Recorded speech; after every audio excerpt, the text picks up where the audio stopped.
அனைவருக்கும் வணக்கம். என் பேர் சத்யா. இன்றைக்கி இட்லி மாவு 2 படி ரேஷன் அரிசி, அரை படி சீரக சம்பா பச்சரிசி போட்டுட்டு அதுக்கு 2.5 கைப்பிடி மாவு அரைக்கும் போது உப்பு போட்டுட்டேன். அப்புறம் உளுந்து மாவு எங்கள் வீட்டில் விளைஞ்ச உளுந்து, அதில் அரைப்படி உளுந்து போடுங்க போதும். கொஞ்சம் வெந்தயம் ஒரு 2 ஸ்பூன் போட்டு பூக்கு குடஞ்சாச்சு. இந்த மாதிரி பபுள்ஸ் வரணும். அதுக்கப்புறம் மாவு போட்டு கலந்து மிக்ஸ் பண்ணால் தான் இட்லி நல்லா பூக்க நல்லாயிருக்கும்.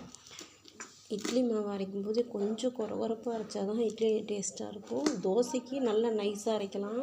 ஆனால் இட்லிக்கு ரவா பதத்துக்கு தான் அந்த மாவு இருக்கணும். அப்போ தான் இட்லி நல்லா டேஸ்ட்டாக இருக்கும். சில பேர் சொல்லுவாங்க, இட்லி மாவை வச்சு தோசை மாவு ஊற்றிப்பேன், இட்லி ஊற்றிப்பேன்னு சொல்லுவாங்க. ஆனால் நான் இப்படி தான் பண்ணுவேன். இட்லி மாவுனா ரவா பதத்துக்கு எடுப்பேன். தோசை மாவுனா கொஞ்சம் நல்லா நைஸாக அரைச்சிடுவேன். அதுக்கு இன்னும் கொஞ்சம் பச்சரிசி பாதி உளுந்தரிசி சரிசமமாக போட்டுருவேன். அப்போ தான் தோசை நல்லாயிருக்கும். தோசை மோஸ்ட்லி மூடி போட்டு எடுக்கணும். அப்போ தான் தோசை இன்னும் டேஸ்ட்டாக இருக்கும். முறுமுறுப்பு தோசையும் ஊற்றுவோம், மூடி போட்டு அந்த மாதிரி தோசை ஊற்றுவேன். இட்லி தான் என்னோடய ஃபேவரெட்டு இட்லி தான். நல்லா சுட சுட இட்லியை போட்டு சாம்பார் ஊற்றி சாப்பிட்டா அதோட டேஸ்ட்டே தனி தான். அதுக்கப்புறம் கடல உப்பு சட்னி, கார சட்னி, விதவிதமாக சட்னி இருக்குது. வடகம் மிளகாப்பொடி எல்லாம் விதவிதமாக இருக்கும்.